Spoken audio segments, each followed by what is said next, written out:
Welcome to the Dear Doc Podcast, where we will discuss the business of running a dental practice with a panel of experts. Now, your host, Dr. Christopher Hoffpower.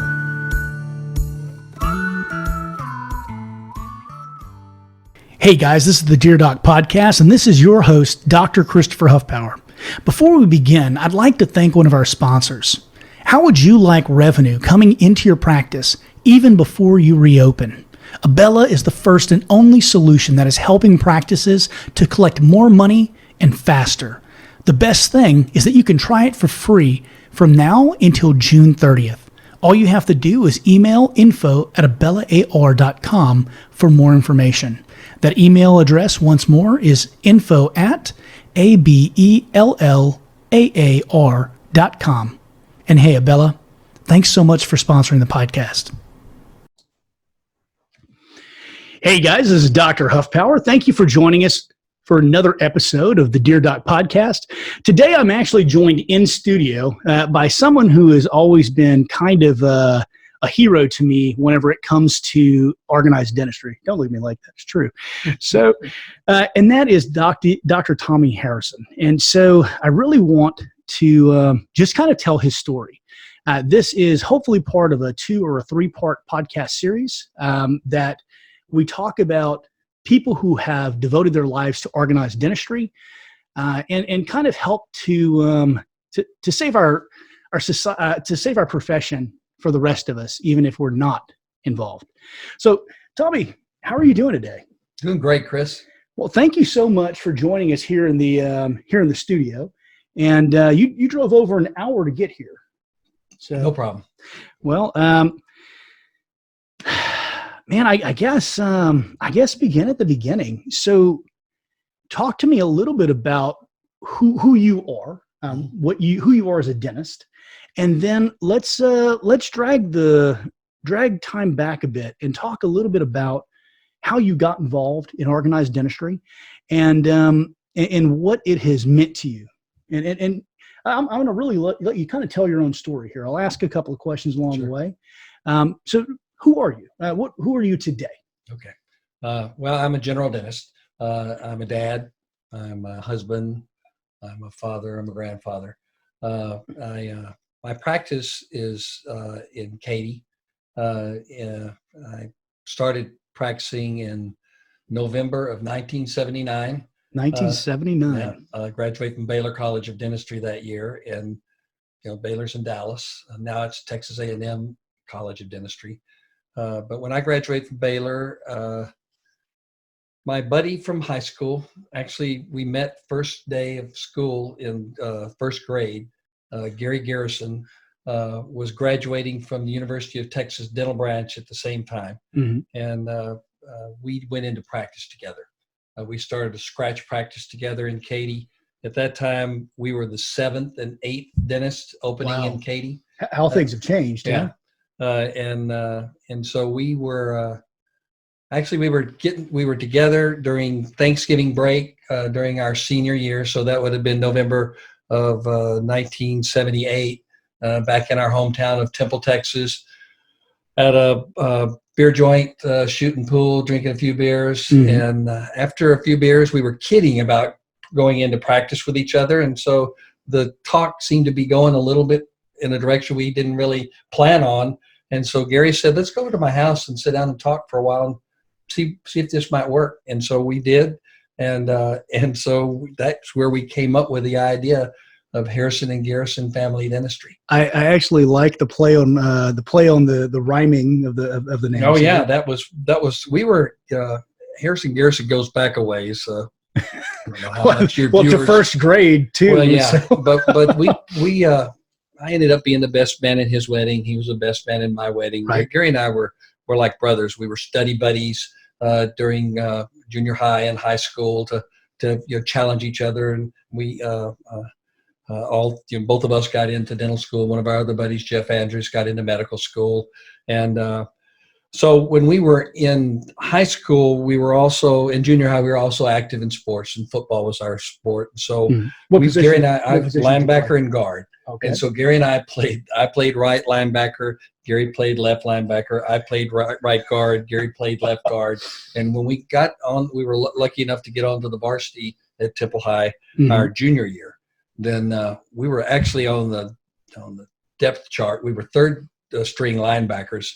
But because of the way we worked together kind of as a team, even back then, right, whenever the first string was messing up, one of the guys, one of the other, they'd say, Harrison and Garrison, get in there. And Harrison and Garrison would go running onto the field.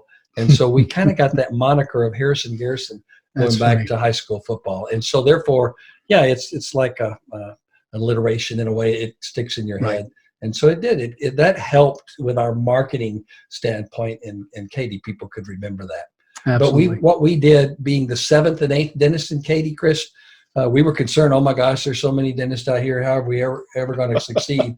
Well, Katy was a much smaller place back then. I think people forget Katy was basically agrarian at that time. That's right. There was one high school, but there was a second high school being built, and we put our practice in a strip shopping center right in that same area where the second high school was going to be located. Taylor High School, Katy Independent School District. And so Gary and I, part of our planning was, well, how are we going to set ourselves aside in the marketplace? Right. And so the decision we made was, well, we've got 2,000 square feet, and we plumbed for 6 chairs, but we only put in two chairs initially to cut down on our overhead. Absolutely. Didn't have much staff, didn't need much staff. Right. We were used to working by ourselves in dental school.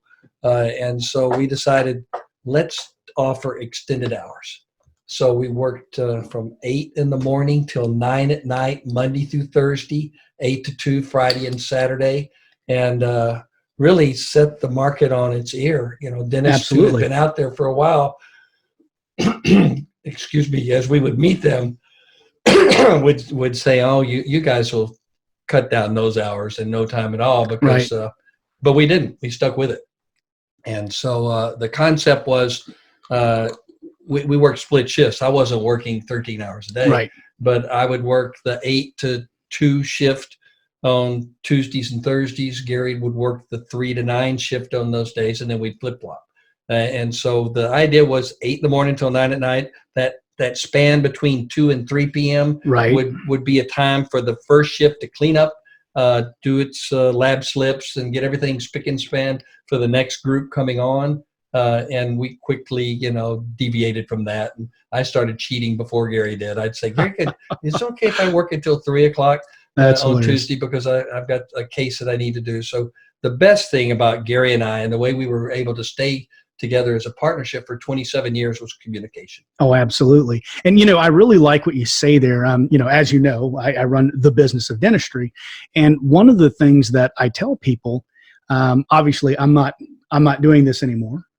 Because I'm bringing in an associate to kind of take some of that load off, but maximizing your physical plant in every possible way that you can, because you're having to pay for light bills and rent and notes on your dental equipment 24 hours a day, 7 days a week. And if you're not maximizing that, then you're really not tapping into the true potential of your practice. Exactly. And so the idea was, how can we work for that many hours? Well, we weren't working that many hours. I would work Monday through Saturday one week, Monday through Thursday the next. So every other weekend, I had a 3-day weekend. I was off Friday, Saturday, Sunday. Right. And so, my wife and I got married 1 year before I graduated from dental school. And so we're still married. And so I was able to maintain that relationship with her. We have 2 children who now are adults, and 4 grandchildren. So I've practiced for 40 years in the Katy community, but the start was very important. Yeah. So, this is the kind of thing you don't hear about anymore, because of the way that dental schools choose applicants these days. I think is very, very different. I know back whenever you first entered school, you had to carve a tooth out of soap and several other things, right? That were very different than the purely academic standards that they go by now. And I think, honestly, in a very real way, we've done ourselves some harm as a profession by doing that. By the way, folks, all the opinions I express here are my own, and they're not Tommy's, unless Tommy says they are. So, it really just kind of leads me to another question, though. And that question is, at what point in your life, I mean, you've got this best friend from first grade. At what point in your life did you decide you want to become a dentist? What point did he decide he wanted to become a dentist? Well, that's a good question, Chris. So Gary decided he wanted to be a dentist early on. Okay. I can remember him saying. So he beat you to the punch on this one. Yeah. But you cheated first, so it's okay. And so I decided I wanted to become a dentist when I didn't get accepted to medical school. Gotcha.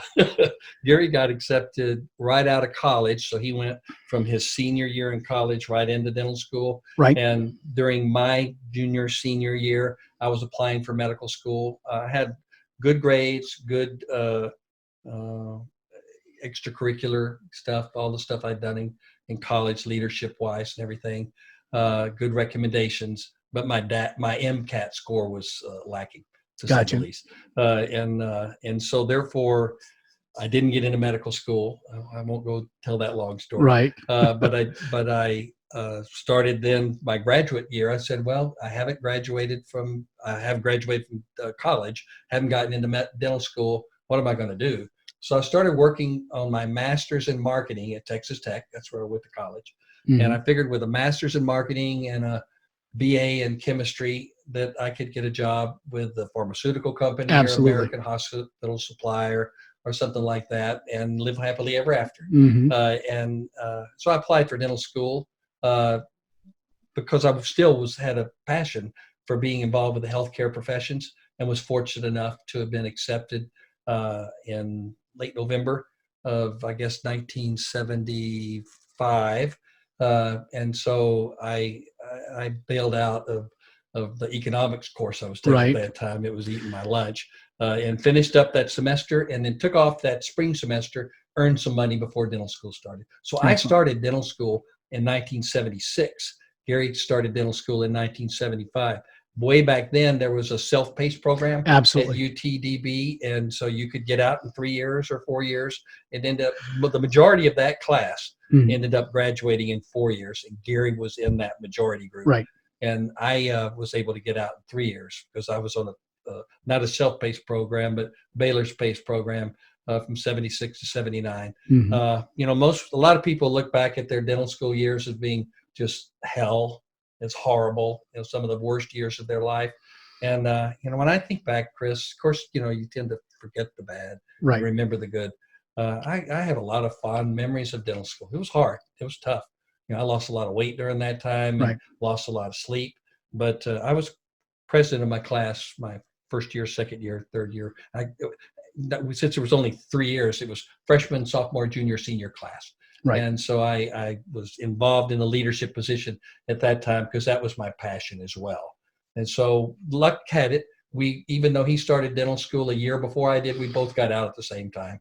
And we shared the same basic values since we were raised together. Right. And I think that has, a lot of times nowadays, people are going into group practice situations, but we were rather unique in that we started off as a scratch practice. In effect, like a different marriage.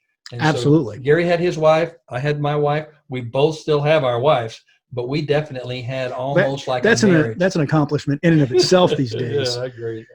So you have this really partner in your profession, and you had, as a dental student, you had shown some proclivity for taking on leadership roles.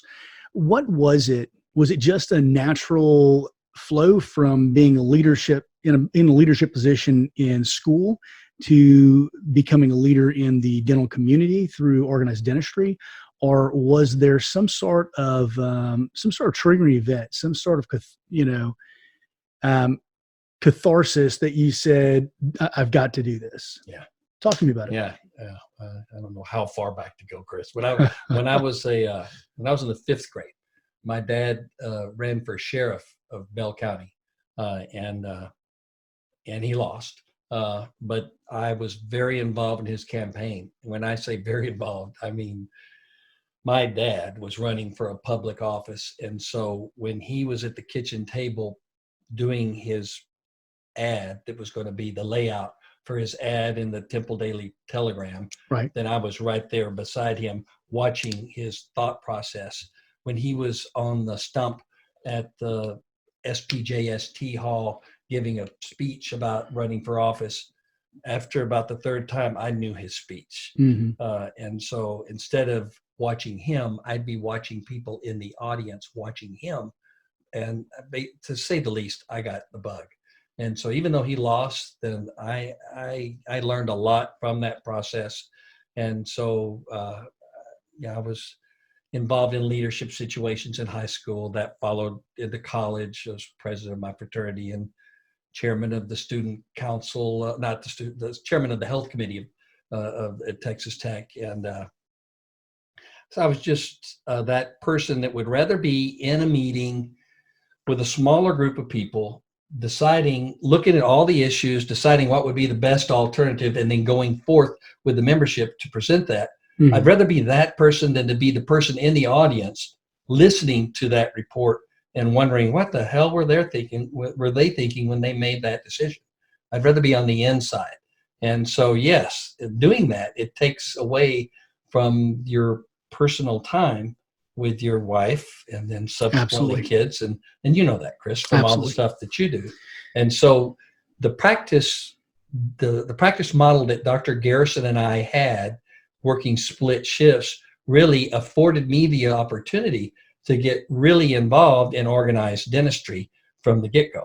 So as a new member of the, at that time, Houston District Dental Society, they had monthly meetings. I think my first monthly meeting was in September of 1970. It would have been 1980 because I graduated from dental school in July. So it would have been 1979 in September. And so I could not wait to go to my first meeting of the Houston District Dental Society. And so I went there, got dressed up, and tried to put my best foot forward. And I was just amazed. It was this room full of dentists, and there was lots of discussion back then. The monthly meetings, there was a lot of discussion on issues. And I remember the very first meeting, there was a dentist at that time named F.M. Dollar. F.M. Dollar was the dentist who started Southern Dental. Southern Dental was a DSO. They didn't call them DSOs back then. And that was a huge departure from the way things had been done, particularly. And I'm gonna ask you to speak to this simply because I know your background now. Yeah. So was advertising. Oh yeah. So go ahead and continue. Can you go there? Oh sure. Okay, fantastic. So anyway, the FM Dollar his name was being brought up as a prospective member, and so here I already am a member. I'm sitting in my first meeting, and FM Dollar, after discussion, was voted down. And I thought to myself, I didn't really know anybody in that room. I was at a table of 10. I didn't know anybody at that table. I didn't know anybody in the room. Right. But I was thinking, how in the world did I get voted in? And this guy who I've seen through advertising got voted down. Well, I soon found out why. And so advertising, my first job, actually, before my practice, Dr. Garrison and mine's practice started in November of 1979. It took a while for groundbreaking and construction to take place. I graduated in June, so I needed work. I couldn't wait to get started. So I found a job. Back then, there was Patterson Dental, but there was also another company called Healthco. So Healthco has since gone Chapter 11 or Chapter 9. It went under. But back then, my Healthco representative really had more to do. His name was Jeff Booker. He's now right at the age of retirement. He's a big executive with ADEC out in Oregon.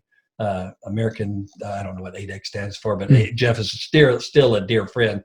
And Jeff did a lot of legwork for Gary and I to get us started, to find our location. And so at that time, Jeff got me the interview with Dr. Stone. And Dr. Jim Stone was my first boss. I went and interviewed with him. He hired me on the spot. And so I started and working for Jim. He was out there. He was in the same graduating dental school class with Jack Castle, Mhm. who eventually became Absolutely. Castle Dental. And so, Which is love it now, right? yeah, yep, that's right. And so Jim, had a passion for organized dentistry as well. And he had he had a business model where he had young dentists like myself right out of dental school that would work for him for a year or two or three until their private practices took off, and then they would leave. And so I was, to me, one of the lucky ones that got a really good job in a well-oiled machine. Yes. They had 3 dental assistants, 3 chairs, and no hygienist. And so I was the dentist on Mondays, Wednesdays, and Fridays. So on Tuesdays and Thursdays, come November, I worked out in Katy, and every other Saturday. So there was days, Chris, when I would work 8 to 5 for Dr. Stone at the office in Northeast Houston, and then drive 30 plus miles back to Katy and see patients from 6 to 9 in Katy. I was hungry. I lived a similar life with my startup. I think you have to. When I first opened, I was open Monday through Friday, and I was open from 8 a.m. until 8 p.m. And it's simply what you had to do. But in my case, I did burn out on those hours because it was only me. And so I wish I had a partnership like that. It sounds like you really had a great person to move forward with. Yeah, I did. So that kind of brings us to the beginning of where you entered the picture in organized dentistry. You've just gone to your first meeting, and you kind of are starting to see the internal politics of the way that things work.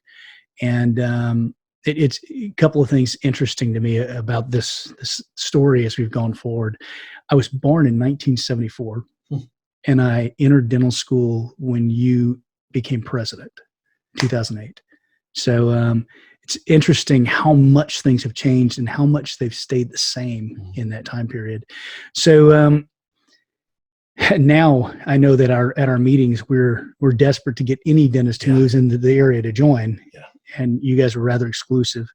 So talk to me a little bit about that, about the changes you've seen in organized dentistry over that time, and your vision of what we can do moving forward to improve our position so far as the respect and the I hate to say power, but the power that our profession has in governmental bodies.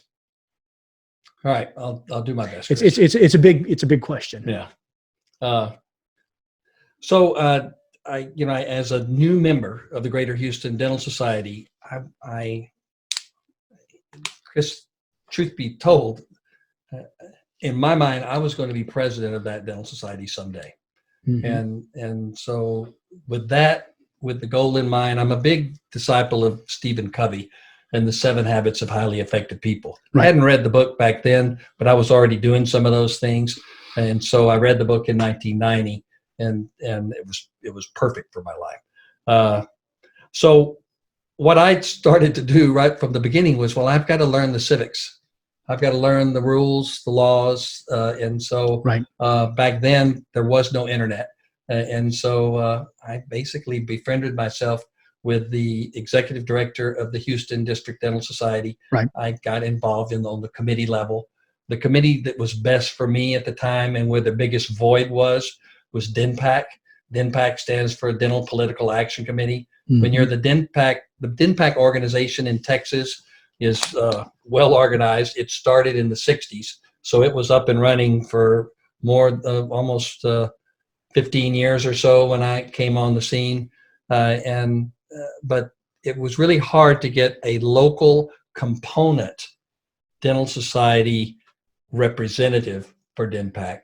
And so therefore, as a first-year member, after I finished that first year, and I was still in my first calendar year of being a dentist, the current incoming president was a dentist named Terry Dickinson. And Terry Dickinson asked me if I would want to be co-chair of DENPAC. And so I said, yes, sir. And so therefore, since I started, to me, as a first-year member, as a co-chairman of a committee, then I was going to be the best DenPAC rep in the entire state. There's 26 component dental societies in the state of Texas, so I was one of 26 DenPAC reps. Now, obviously, all dental components don't have a DenPAC rep, but being a larger component dental society, Houston did, and so I got into it full speed. So without going through all of those years, that beginning as DenPAC rep for the Greater Houston Dental Society, within a relatively short period of time, I worked on my way on to the DenPAC Board of Directors. I was asked back then, the dentist Sam Rogers was president of the TDA at that time. He took time from his busy schedule to drive back and forth to Austin a lot. He had driven to Austin on a Saturday and was attending the DenPAC board meeting as the TDA president. And the two DenPAC board members that represented the Houston area, neither one of them were at that meeting. So he, on his way back, or right before he left, because he didn't have car phones back then. Right. Before he left, he called me on the phone and he said, "Tommy, I'm at this meeting. You're DenPAC rep for Houston. Our DenPAC board members from the Houston area aren't at this meeting. Would you like to serve on the DenPAC board?" And I said, "Yes, sir." And so I got on the DenPAC board, and from there I worked my way onto the executive committee and became chair of DenPAC within 10 years of graduating from dental school in 1985. And so by being chair of DenPAC for a 3-year period, 85 to 88, to me, I was in the inner circle on the state level of leaders. Right. And it gave me a great opportunity to get a really good start at leadership at a young age. And some great insight, I imagine. It's been my experience that most people view organized dentistry as either the bad guys or as a good old boys club. Mm-hmm. And they think that these things are so exclusive. In reality, my experience has been just the opposite. I went to a meeting, this older dentist, Milton Howard. I don't know if you know Milton. I thought you might. And so Milton is the one who harangued me. And basically he voluntold me. He said, "Christopher, I know you've got a lot of energy. You're a young guy. And, I was just thinking, would you mind doing this for me?" I had no idea what I was volunteering for, but Milton had always been very kind to me. And in school, because he would come to some of the meetings there. And I said, "Well, sure, Dr. Howard, anything for you." And that is how I became secretary of the 9th District. And secretary leads to president of the 9th District. Absolutely. Yeah. And it was from there, in a very similar fashion to your own story, it just became a series of opportunities to serve. And the only thing that holds you back once you say, "Yes, I'll help," is where you decide you want to stop. Yeah. And to go there, it kind of goes back to my business model. Right. I had a passion to be the best dentist I could possibly be. And so to be that best dentist, the best CE opportunities were through the dental society. By virtue of my membership and going to meetings, I was going to get a lot of continuing education, which was a requirement for my membership. And actually, it wasn't at that time, but right. I can tell that story too. But do you feel that suffered the quality of the dental CE that's offered by the society meetings, or do you think you just have to look for the right one? Oh, you got to look for the right one. So we can go down the rabbit trail now, if you don't mind. Absolutely. I don't know how many years I got in the TDA House of Delegates in about 1982, 83. Since I was getting involved on the local level, and when you're appointed to the TDA House of Delegates, then you go to the House of Delegates as a delegate, and you get fired real quick if you don't go there and do a good job. Because who's watching over you? Your other delegates, right. and they determine who goes. It's a nominating committee process for the Greater Houston Dental Society. So when I got on the House of Delegates, I once again, I want to be the best delegate possible. Absolutely, that's my passion. and is, because I spoke earlier, my passion is private practice dentistry and being the best dentist. To me, part of that is being a very involved member. And so anyway, I'm in the House of Delegates for several years, and the debate comes up about the Dental Practice Act. The sunset process was coming up, and we were debating on the floor of the House of Delegates whether to mandate 12 hours of continuing education. And I was on the side of the argument of, yes, we should mandate that. We're going to be told to do that anyway. So let's take the first step. Absolutely. and manage that ourselves. And we should be in favor of that. And one of my good friends, still alive, we're still good friends. We were on opposite sides of this debate. Fred Auerbach from Dallas took the other side. Right. And his side was, we should not be mandated to do continuing education. And if you mandate it, then they're going to pop up all these CE courses that are just done for somebody to make some money. And they're not going to be quality CE. So we should control that CE, but we shouldn't get out in front on this issue. We should wait until we're mandated by the state, and then we'll tackle it. But we shouldn't mandate dentists to do continuing education. And as it turned out, Fred's argument won the day, and my debate wasn't as good as his, or the membership just didn't feel that was the right thing to do at that time. But within that year, we did. That's when they instituted 12 hours of mandatory continuing education. That must have been back in the 80s sometime, or early 90s. Been around a long time, Chris, with a lot of battles. And one of the things I've learned is that, you can speak your mind. And to me, that's one of the great things about the Greater Houston Dental Society, is they've tolerated me, because sometimes I'm not in concert with the rest of our delegation. I'll go to the local meetings before we get to the meeting and hear what other people are thinking, because I've already read all the background material and formulated my own idea. And then I start hearing, wow, I hadn't looked at it like that. And so I'll express my view on the local level. And sometimes I get this shaking of the head. Oh my gosh, Tommy's not thinking like we are. Tommy has another pet project. Yeah. And then when we get to San Antonio, where the meeting is held, and get into our caucuses, and I would still voice my opinion that might not have been in line with the Greater Houston Dental Society. And then when it gets to the House of Delegates, then whatever decision is made by the ruling body of the Texas Dental Association, then I'm okay with it. And Absolutely. Then you put that to rest, because I'm still going to be a member. I'm going to be an active member. And I think a lot of times, and that's the key word you have there is active. I think that a lot of times people feel as if they're owed something simply because they are members, and they feel as if their money should be working for them. But in reality, unless you come out, particularly if you have an unpopular sentiment or something that isn't being discussed by everyone, I think that it's very important for us to express those things. I've been called somewhat of a lightning rod myself, which is probably why I like you. But I think it's our duty to the profession to not just follow along like a bunch of sheep, but to really truly lead. And sometimes leading means, taking the path less traveled. Yep, I hear you.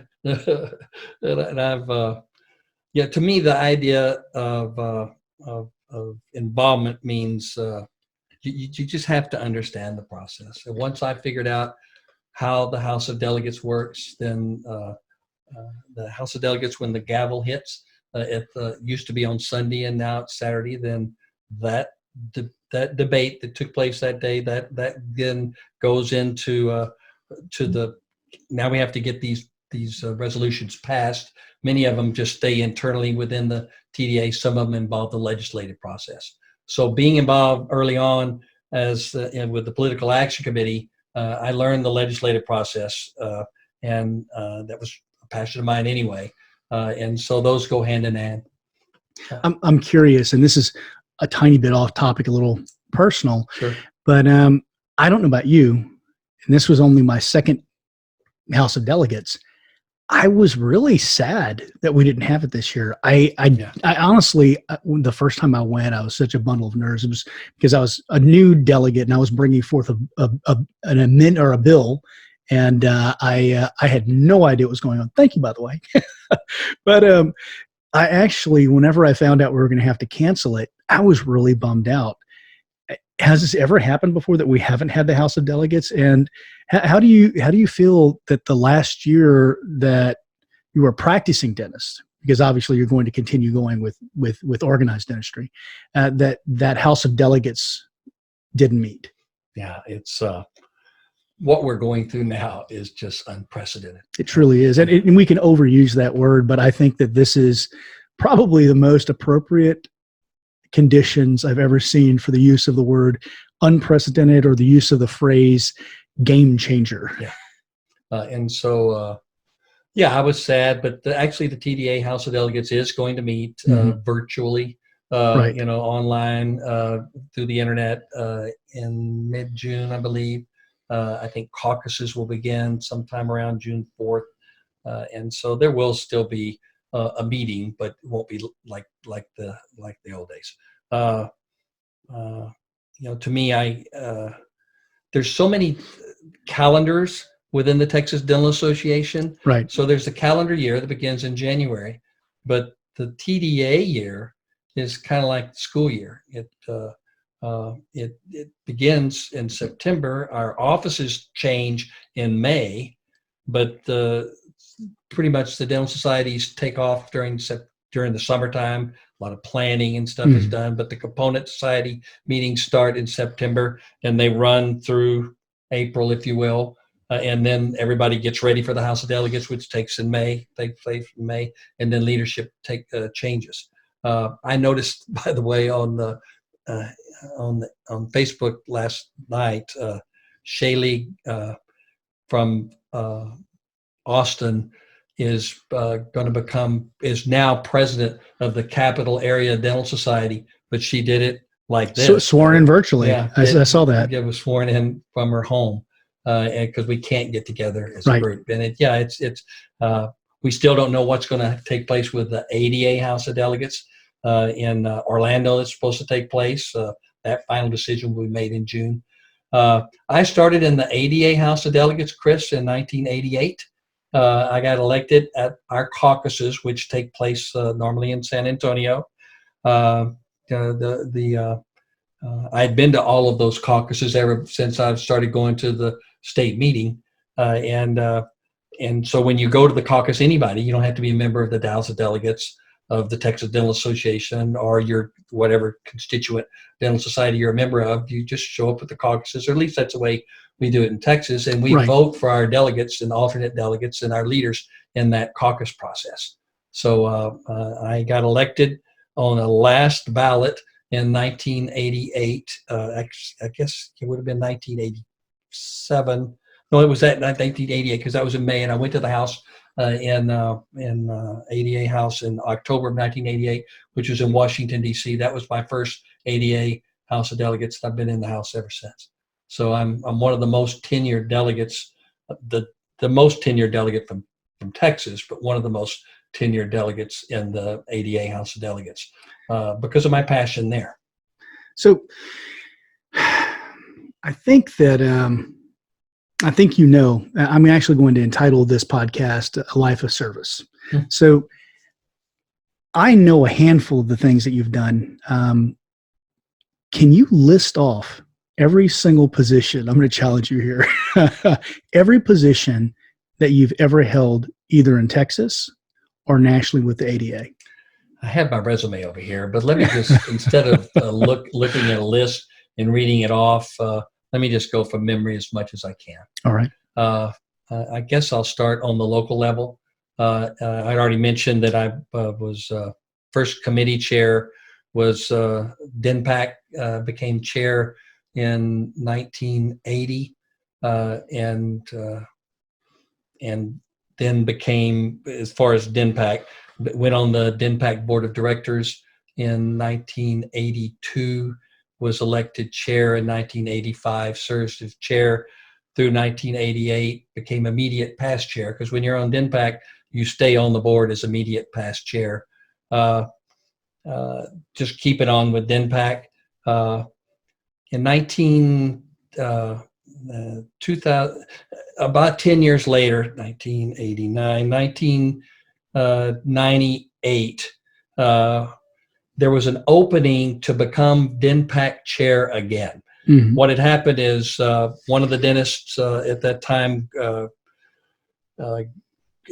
Jim Condrey, was his term on one board was going to be involved with another board, and he really, they needed somebody just to serve for 1 year. So I convinced him. I said, just let me serve for 1 year. That won't mess anybody's terms up. Right. And so I served again as chair of DENPAC in 1998, and then became past chair again. So I've been on the DENPAC board as either chair or vice chair or board member or immediate past chair for a long time. And one of the other positions that I currently serve in, that I've served in for a long time, is chair of the nominating committee for DENPAC. So you mentioned earlier, you need good members. You always Absolutely. need good people. And so rather than randomly pick, whoever's turn it is, then in DENPAC we do a really good job of working with our constituent staff at the TDA to find out who are our DENPAC reps that are doing a good job, and seeing how rotations of people coming off the TDA board. So since this is my passion, and I'm really a creature of really getting into the weeds on all this stuff, then I've managed to stick around and still doing that as DENPAC nominating committee chair. So that's just DENPAC. Right. And so, I served as chairman of the membership recruitment and retention committee for the Houston District Dental Society. I got on that committee, loved that committee. They said, well, why don't you be chair of that? And so I did that for a while back in the day. Any committee that you can think of on the local level for the Houston District Dental Society, I've served on that committee. I became a delegate to the TDA House of Delegates by about 1983. So the 2020 House will be my 37th House in succession, having missed a one. My first House was held in Corpus Christi. That was where the last TDA meeting that was held outside of San Antonio was held, and it was a great meeting.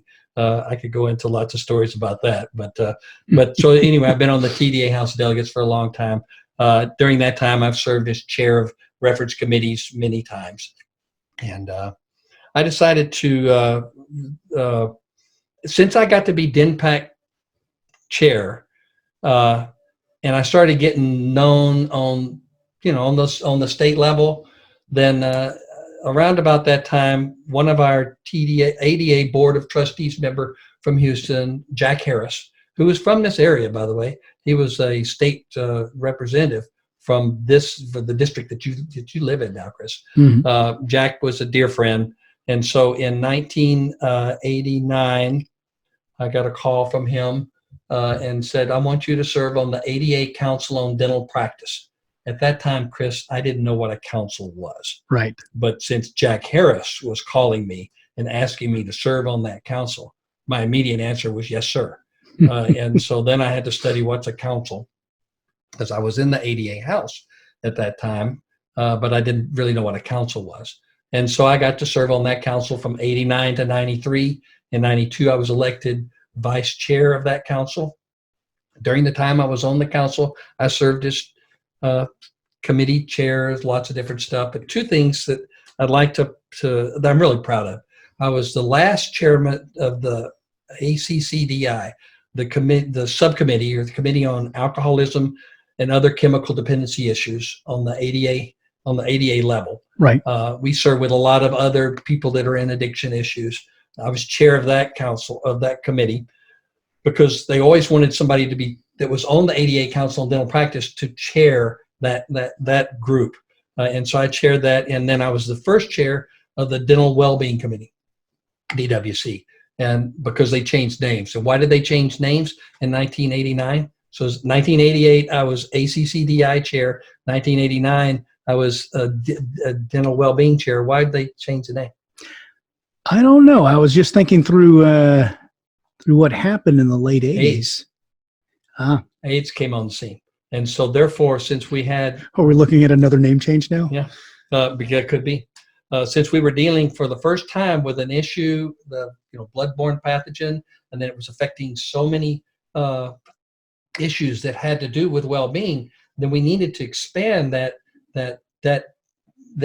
group of dentists that were dealing with well-being issues, but not make it just to where it had to deal with alcoholism and chemical dependency issues, Right. But how do we deal with well-being as a whole? And so I got to chair that first group, and that was really an education, because when you go from a group of people that were primarily alcoholics or drug addicts, and then you started bringing in another group of people that had other well-being issues, it was really cool to be chair of that committee for 1 year. And so that was in 1989. And so after I finished my time on the ADA and was no longer a council member, I was already known on the ADA level in Chicago, and got to know some of the leaders in leadership for the ADA. So I got a call from Bill Tinpass, who was president of the American Dental Association, I think around 1993, 1994. And he said, Tommy, I want you to serve on a task force for structure and function for the American Dental Association. At that time, the ADA House had just defeated a Coopers-Lybrand study. They hired Coopers-Lybrand, who's a company that looks at associations and comes up with recommendations on how to make your association better, how to change your House of Delegates, how to change your governance structure. And we looked at that on the ADA House of Delegates, how to deal with governance, and our House of Delegates voted almost everything down that Coopers-Lybrand had recommended.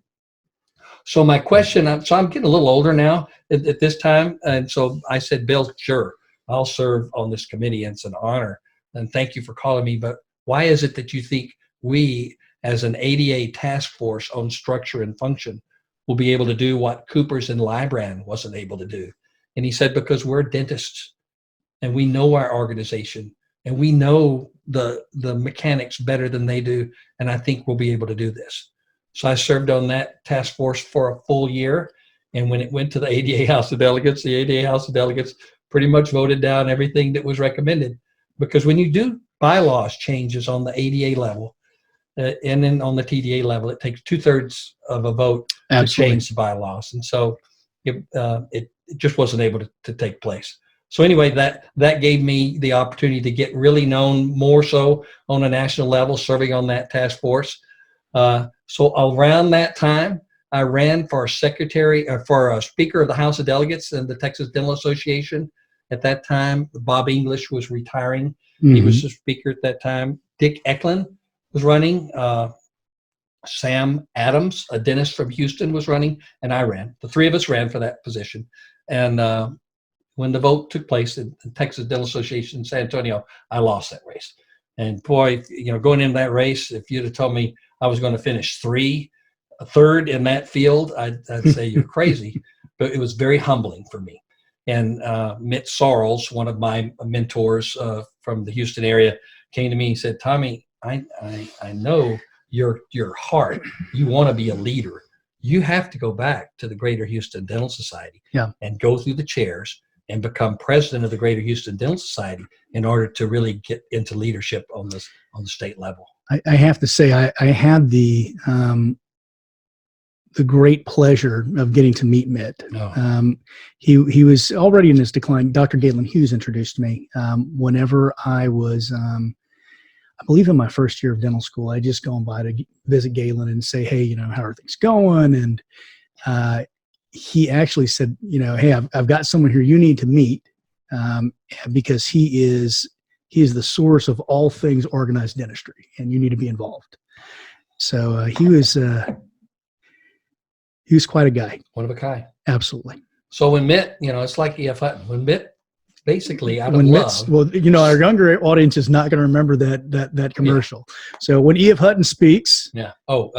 People listen. There you go. Yeah. And so when Mitt, out of love, I just got defeated, said, Tommy, you need to go back to the Greater Houston Dental Society and get involved. the leadership, and then you can come back and do something on a state level.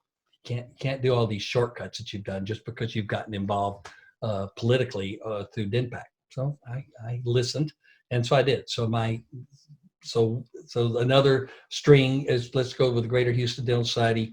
I was elected to the board of directors of the Greater Houston Dental Society in, I guess it was around 1995, 94, 95, and worked my way, became president, what do they call it? President-elect in 2000 and president in 2001. And then immediately after serving my year as president of the Greater Houston Dental Society, and a lot of wonderful, challenging years during that time. Serving as president of the Component Dental Society, Chris, as I know you have. And again this year. Yeah, it's very challenging. There's lots of issues that come up that most members and most of the people that are watching your podcast now have no idea and could care less about. But some are more important than others. Absolutely. Well, I love that. I love that example of watching the sausage being made. Oh, yeah. Because everyone enjoys a good piece of sausage, but Mm-hmm. you have to watch it being made. Sometimes it takes on a whole new meaning. And so once again, I'd kind of stop my story here and just say, kudos to my wife, because absolutely. I couldn't have served in all these different capacities unless I had the support of Mary Sue back home, who during this time, we were first one child, then two children. And, we all know now with what's going on with COVID, how much is involved with homework. Well, back then there were schools during the school year that did most of the homework, but there was homework at home. Well, many nights when Mary Sue would be at the kitchen table going over homework with one of our two children or both, then I'd be at a meeting.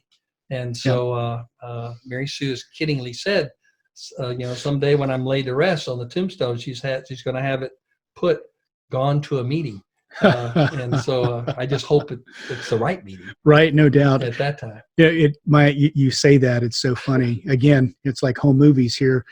My wife made me promise one year that I wouldn't take any office for that year because she was president of Rotary that year and she needed my support. So it was interesting, that turnaround of me having to support her. And boy, did I learn a lot about what she does behind the scenes. So back to my tale. So Mitt had just finished speaking to you, and he said, "Go back." I went back, and I went through the chairs, the Greater Houston Dental Society, and so my last year was 2001. If you don't mind, I'm going to revert back to early on. There's always been three major meetings in the state. Back during when I first started with the Houston District Dental Society, our local meeting was the Greater Houston Dental Meeting. Now it's the Star of the South. In Dallas, their meeting at the time was the Dallas Midwinter Dental Meeting. It used to be held in January. Now it's the Southwest Dental Conference. And so as a DNPAC rep early on, I had a booth at the Greater Houston Dental Meeting. It was held in the old Shamrock Hotel, which has now been demolished. And I had a great booth right as people went into the exhibit hall. And so my job was to get more people to give money to DNPAC, right? And so I had the current printout of who had given how much money. And so I could pigeonhole people as they were trying to figure out, where do I need to go in this exhibit hall and where are the speakers? I learned that manual. I knew it backwards and forwards. So I was like the greeter guy who would tell them where to go. And by the way, I noticed you haven't paid your DNPAC dues, so I got a lot of money that way.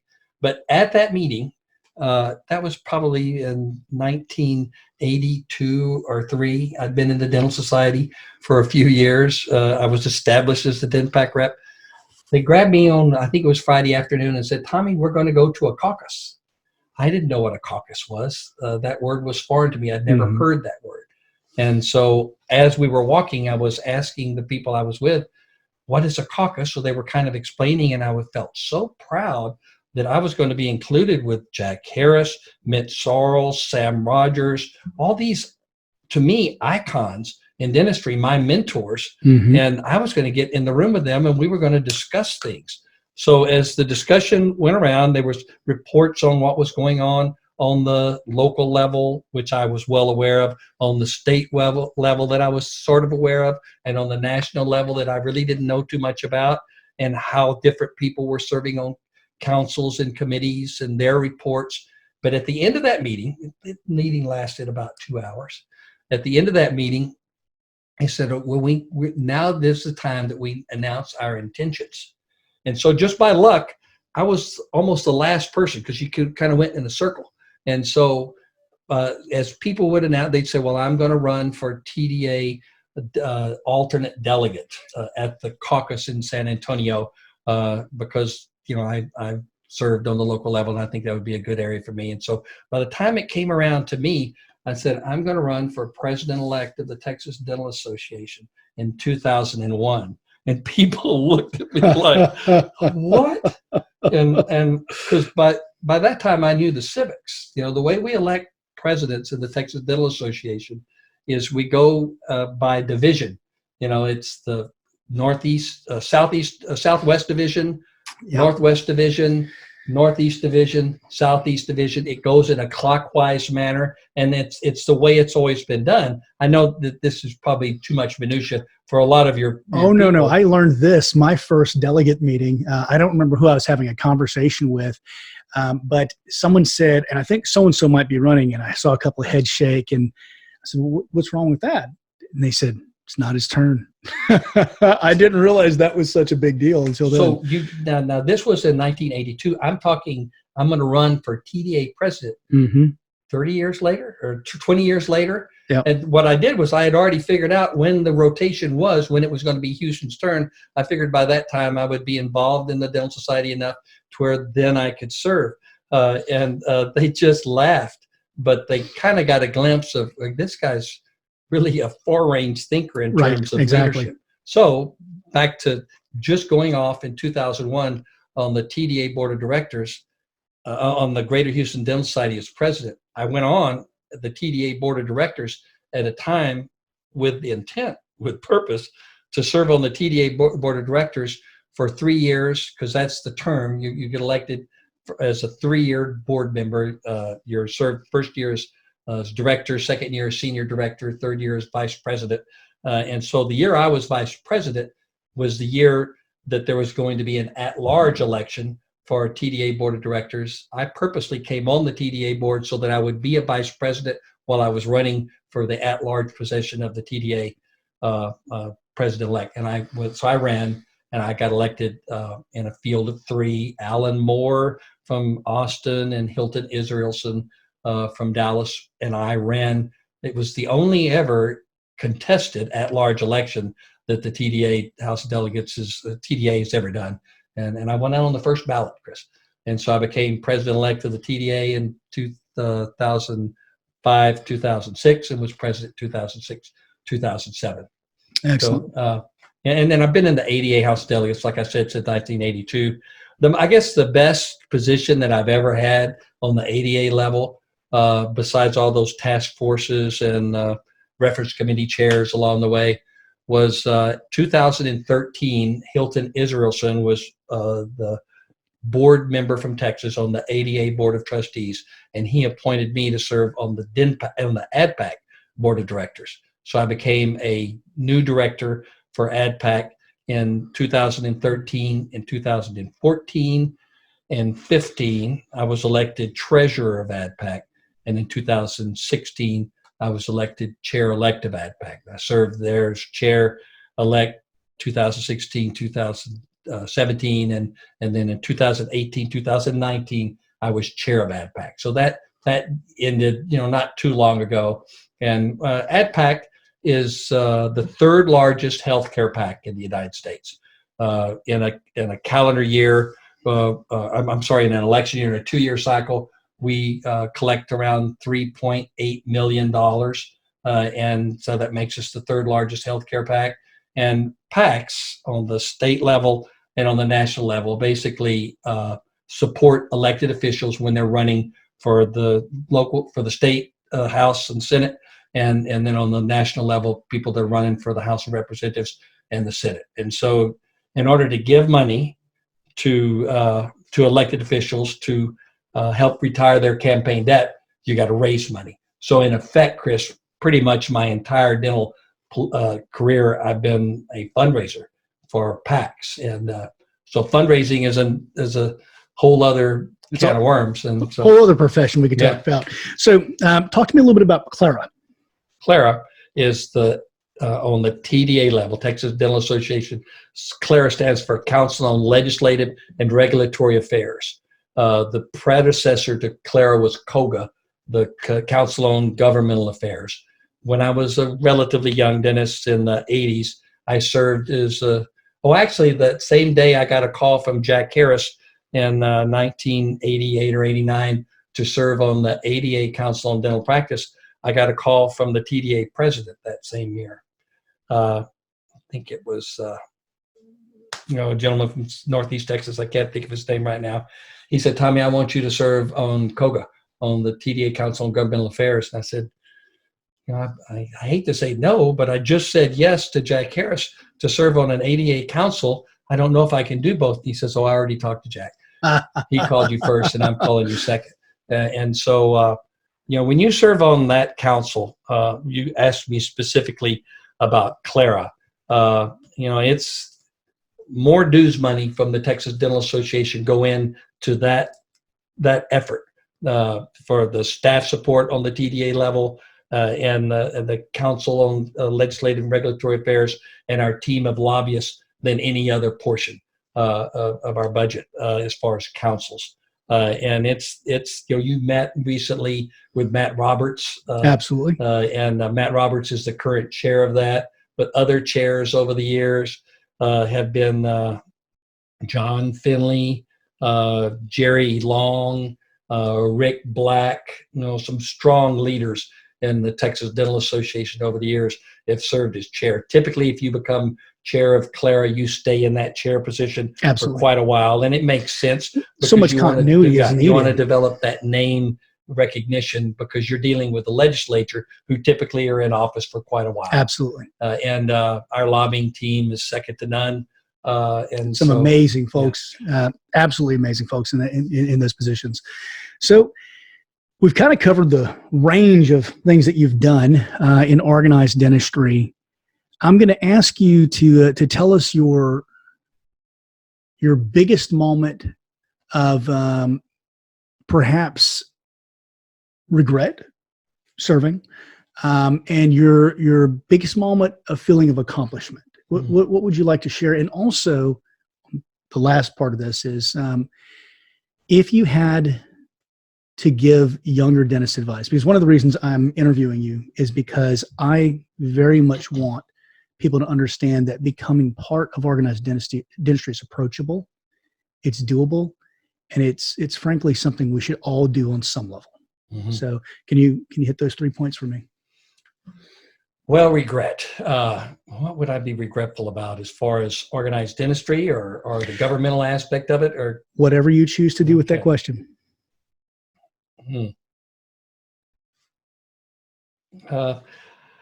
Not too many regrets, Chris. I'm grateful for every opportunity that I've had. Let me tell this story. I think it would fit into that category. It was an ADA House of Delegates, I believe, in about 1990, maybe 91. I remember I served on the ADA Council on Dental Practice from 89 to 93. One of the things we deal with on the ADA Council on Dental Practice is with the American Dental Hygiene Association.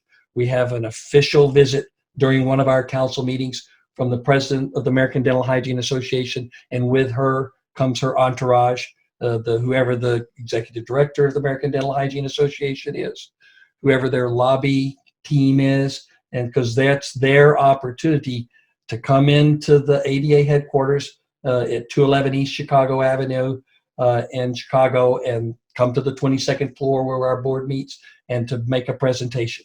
And so, we try to find common ground, and many times we can.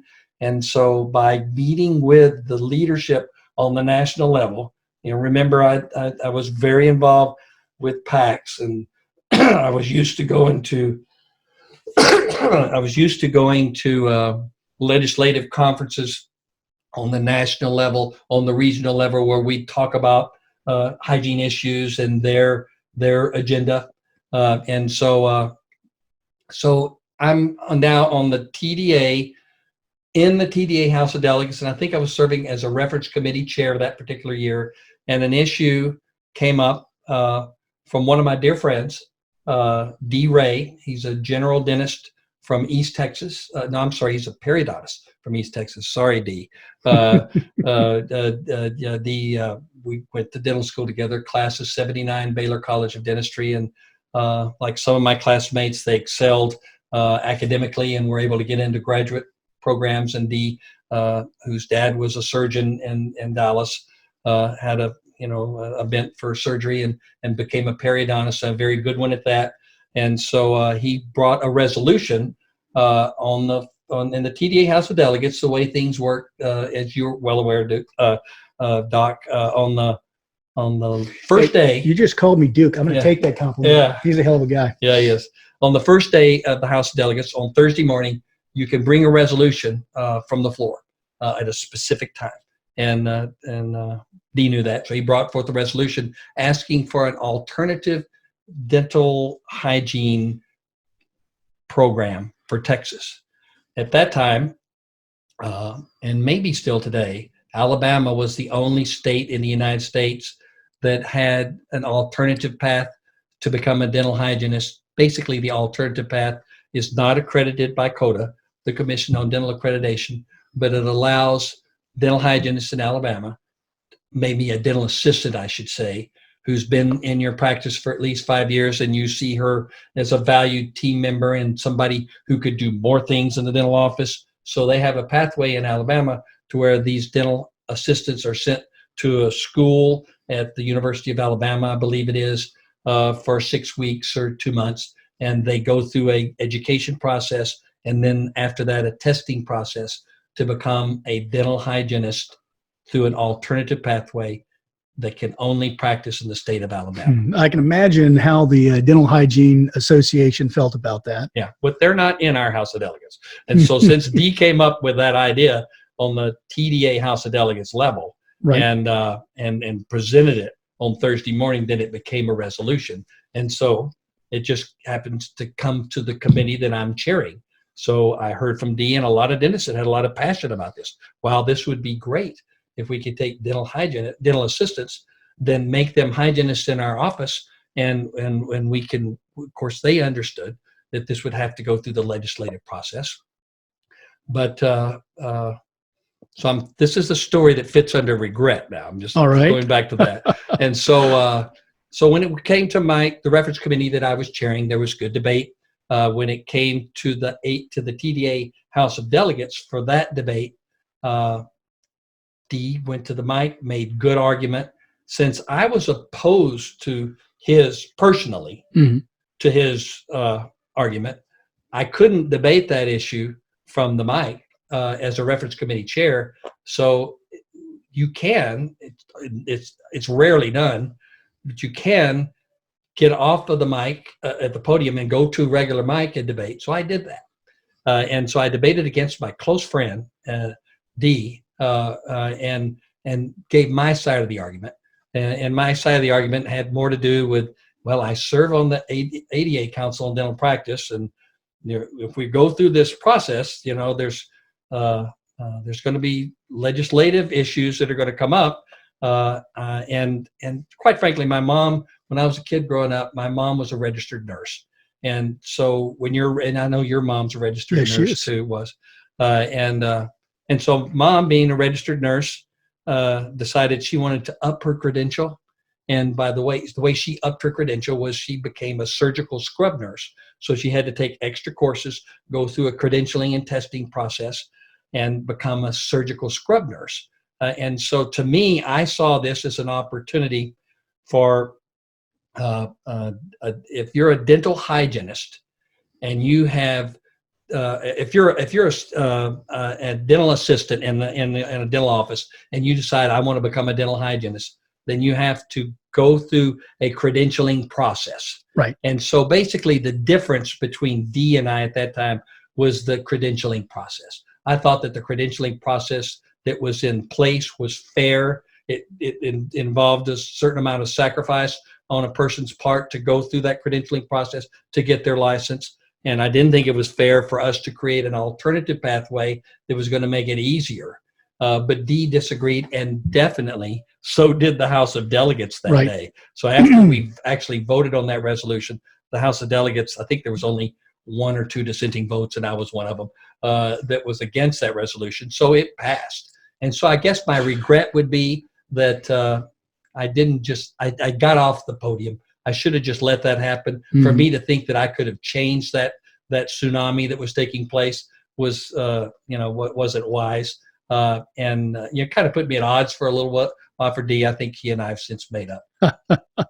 So, having been in the position of being in the House of Delegates and having to stand in front of people with an idea that I wasn't sure if it was going to be popular or not, I can definitely put myself in your shoes there. And I think I wouldn't have enjoyed that. So, if I could, Chris, I do want to point out, because some of your viewers might be saying, well, whatever happened to that legislation? It passed in the TDA House of Delegates. It went to the Council on Legislative and Regulatory Affairs.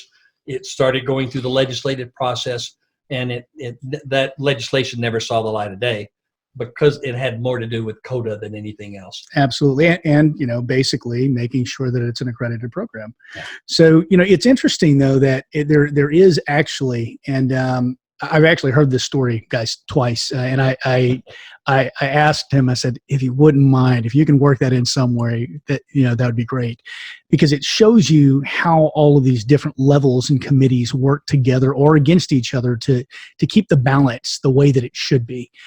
But I thought about it, and it's interesting to me. We don't have that alternative path, but we do have associate versus bachelor's degrees, and we don't make that much distinction there. It almost seems like they could have done that through an associate's degree program and simply had curtailed maybe the diagnostic capabilities, such as they are, of hygienists. I don't know. It'd be a different world. It'd be interesting. Well, I could probably work my comment on what you just said, Chris, into saying maybe what was one of my most proudest accomplishments was, because you asked that earlier. So I think one of the most proud accomplishments I had was when I was president of the Texas Dental Association. Keep in mind, when you're president, before you were president-elect. And so I was president-elect at the same time that Rick Black was president of the Texas Dental Association. Rick Black just finished his tenure of leadership, if you would, in the Texas Dental Association and the American Dental Association as our trustee from Texas on the board of trustees of the American Dental Association. I had the privilege of serving on the state level with Rick, and Rick's a strong leader. And so during the time Rick was president of the TDA and I was president-elect, just prior to that, Herb Wade was president. Just prior to that, Pat Blanton was president. So during that time I was on the TDA board and coming into leadership and becoming president, we started a strategic planning process. Pat Blanton actually started that process. Strategic planning, for most of you that are watching who probably don't have an involvement in organized dentistry, strategic planning can be cumbersome. It can, if you're already stretched as a volunteer member, time away from family, and strategic planning sometimes makes meetings longer, because before the meeting starts, you have to focus on, okay, where is our strategic planning now? What does the stuff we're going to be discussing today fit into that strategic planning? And then after you have that committee meeting, you meet again, you touch back again. Okay, now we've made these decisions today on this committee level, and how does that fit into the strategic plan? And so a lot of people through the TDA level, leaders that I was involved with, were kind of sick and tired of strategic planning. So it kind of fell away for a while in our state. So Pat knew the value of strategic planning. We have strategic planning on the AD level and the TDA level now. In fact, Duke Ho is chairman of that strategic planning committee now on the TDA level. But it was rebirthing in Texas, coming back into vogue thanks to the leadership of Pat Blanton. Then it takes a while for that process to take place, and so as we went through that process with Pat, and then with Herb, and then with Rick as chair, by the time it came to me as being president of the Texas Dental Association, we had formed a committee through DETA. The DETA is an acronym for Dental Education, Trade, and Ancillaries Council on the TDA level, to take on a project for expanded duties for dental assistants and local anesthesia by dental hygienists. And so I don't want to talk about local anesthesia by dental hygienists. We better not. Yeah, but the Dental Education and Trade and Ancillaries, DETA, brought forth a resolution that dealt with expanded duties for dental assistants. Well, that came forward to the TDA House of Delegates in 2008 when David May was president of the TDA and I was the immediate past president. And although it never passed, there's a lot of good work that was done on the state level that looked at how can we change the way we practice chairside every day in our private practices and perhaps work in a more efficient manner. Now, part of my background, so I'm proud of that, Chris. Even though it has really come to light, I'm real proud of the work that took place that got up to that level. Part of my background, I served on the Danby Board of Directors starting in 93, 94. Danby stands for Dental Assisting National Board. And so there is a credentialing board for dental assistants. I went on their website last night to kind of bone up. There's 37,000 dental assistants nationwide now that are credentialed through Danby. And so you can serve up to 2 consecutive 3-year terms on the Danby board. I got appointed by the American Dental Association because I just finished my rotation through the ADA Council on Dental Practice, which in addition to dealing with dental hygiene issues, we deal with dental assisting issues on the national level. So I was familiar with some of the people. They knew me. So I got appointed and I served for 2 consecutive terms. So during that time on the Danby board, I learned a lot about dental assisting, and I became aware of a term, another acronym, EFTA. EFTA stands for Expanded Function Dental Assistants. And I found out that in many states, Ohio, Connecticut, there's a lot of states that have expanded function dental assistants. I was aware of that because of my background on Danby, and I was just coming on the TDA board when this strategic planning process started. So I was very interested in how that might be able to take place in Texas. Now, what I'm of course familiar with it, but talk to our viewers about what the difference between an RDA and an EFTA is in general, because that varies from state to state. Mm-hmm. Okay, so in Texas, we have RDAs. They're registered dental assistants. Mm-hmm. And to be a registered dental assistant in Texas, you take a test in infection control, jurisprudence, and radiology. If you take those tests and pass those, then you're a registered dental assistant. And to keep up your credential, you have to take a certain number of continuing education credits per year. I think it's 12. It is. And so to be a Danby certified CDA dental assistant, then you go through a testing process. It's a little bit more rigid. Those tests for a Danby certified dental assistant are typically done at some sort of a Prometric site, to where you go, and maybe you can even do those online now. I know there used to be Prometric sites around the state that you'd have to go to and take a test. There's a lot of studying involved that gets to the point of taking that test. So if you're a graduate of one of the CODA accredited dental assisting programs in the United States, and there's a lot of them, not too many in Texas. The one in the Houston area is with Houston Community College. I was on that advisory board for 12, 15 years. Another committee meeting that I went to periodically, because that COTA accredited dental assisting program, as their dental assistants go through that training program, at the end of their program, they can challenge the DANB exam if they choose to. And since they went to an accredited program, then they can become a certified dental assistant right out of dental school. Right out of dental assisting school. But there's also a pathway for OJT, for on-the-job trained dental assistants. Right. They can challenge the DANB exam too. So there's about 4 pathways to become a certified dental assistant. And just still being on the DANB board and being on there for about 5 years, when I went on the TDA board, I started bringing those ideas to the DDA board, and they were not well received, as you can well imagine. In other words, my colleagues, their thought process was, well, that's going to cost a certain amount of money. And who's going to pay for that certification? Is it going to be the dental assistant who pays for that? Maybe, maybe not, but more than likely, it's going to be the employer that pays for that certification process. Right. So it depends on what business model. I would say in our dental office, I don't pay for the credentialing process for the dental hygienists that I used to employ. I'm an employee dentist now, just like them, but they pay for their credentialing process. So you could make the argument, well, dental assistants will do the same, but since we all know they're on a lower pay scale, then it could be that the dentist would. So many states who have credentialed EFTAs do not use DANB for that credentialing process. They do that within their state.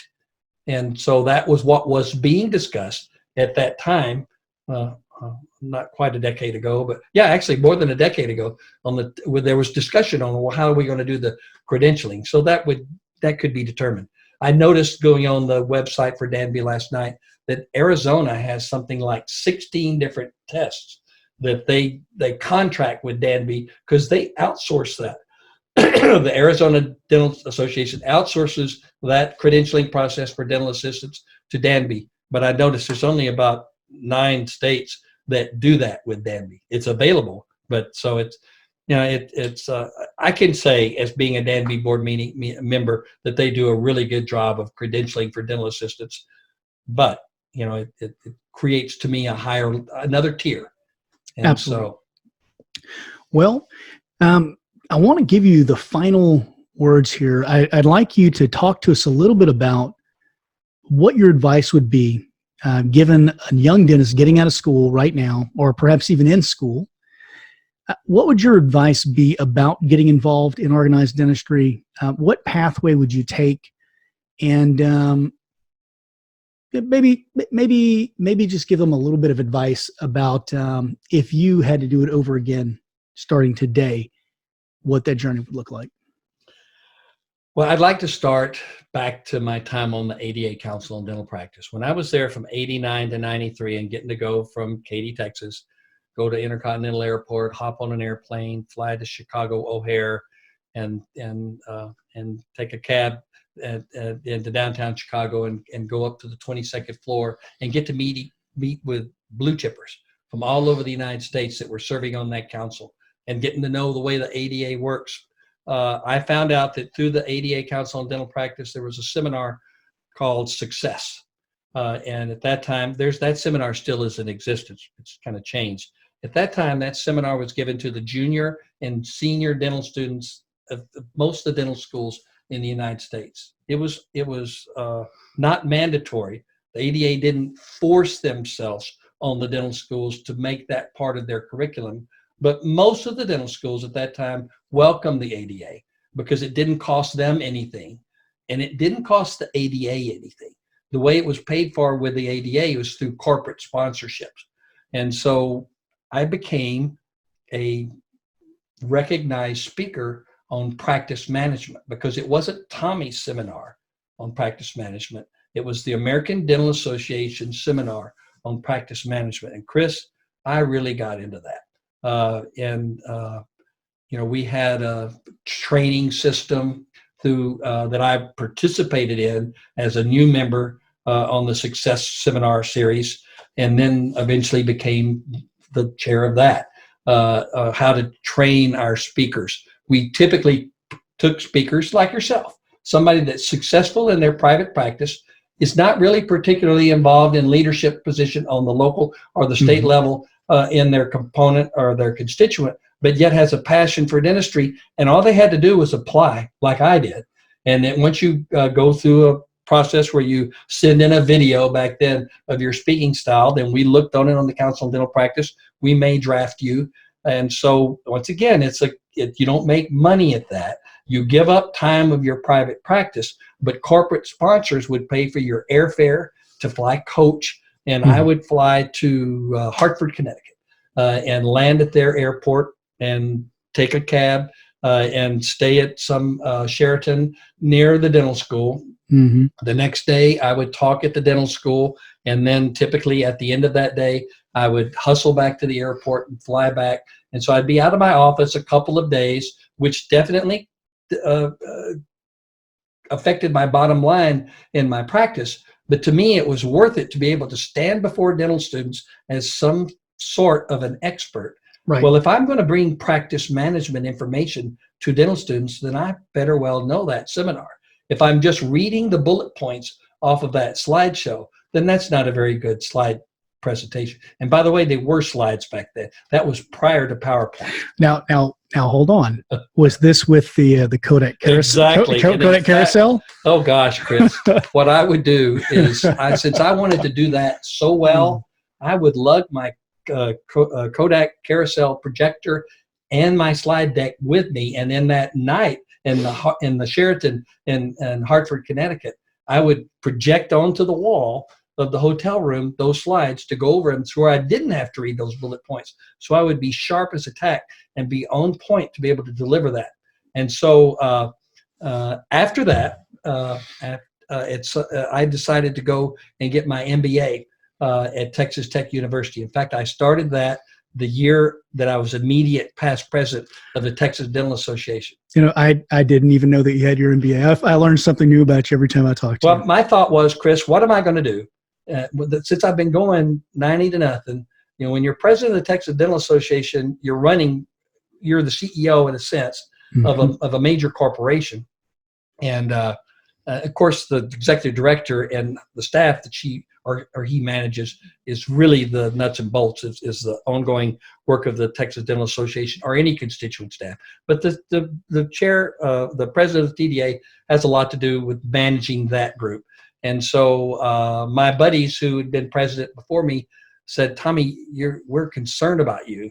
As you become immediate past president, your phone stops ringing. Do you have a plan? And I said, yes, actually I do. I'm going to go to an MBA program at Texas Tech. So it was a distance learning in that I didn't do it computer. I flew a distance to learn from Hobby Airport back and forth. Oh, man. And so during those 2 years, to me, I now had an MBA, a credential to go with my experience through the ADA, through the Success Seminar, and maybe I could become a practice management consultant or somebody that would be a leader in the field of practice management.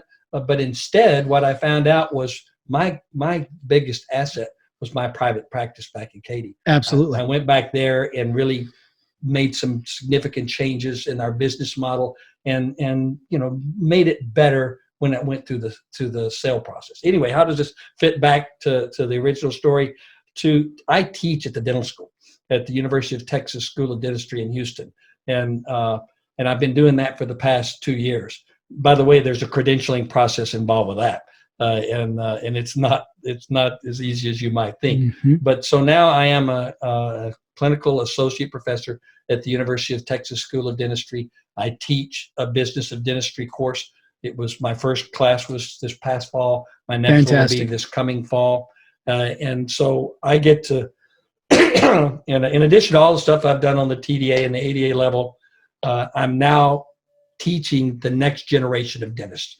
And I'm also a clinical professor. I'm in the clinics as well.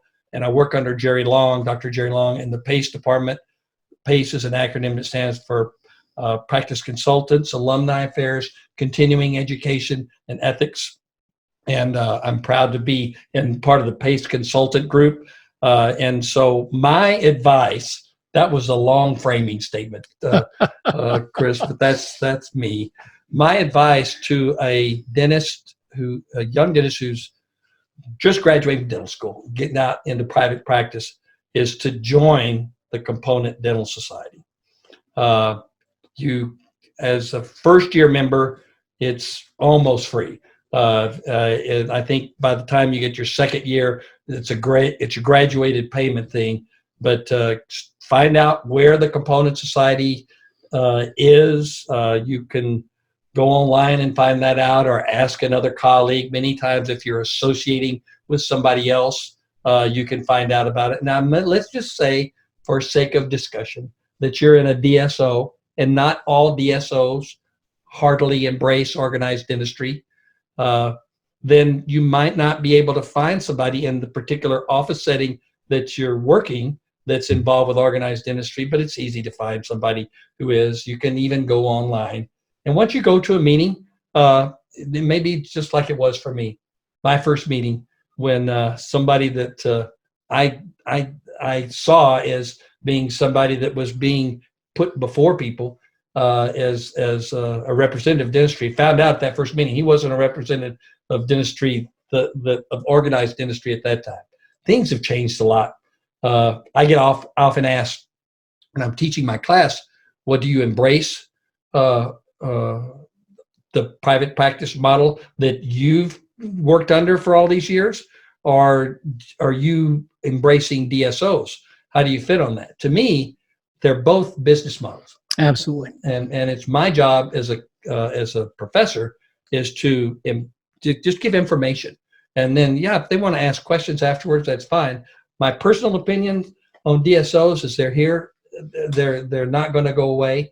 And that if we ostracize them, then as being just awful in every aspect, then our young dentists that are graduating, that are trying to decide whether to spend extra money but to become members of organized dentistry, may not do so because they don't want to be part of a group that's being ostracized. Absolutely. And, I think it's more harm to the profession than good would be accomplished by that. So, guys, you hear him? Go to a meeting, find out where the local meetings are. And you'll find that in general, the same 15 or 20 or even 30 people, if you're Greater Houston, those are going to be the people that you see. And that's because they're real leaders in our profession. And when you because everyone along your course in this profession, I have met very few dentists who haven't had a threat of a board complaint at the very least. Mm-hmm.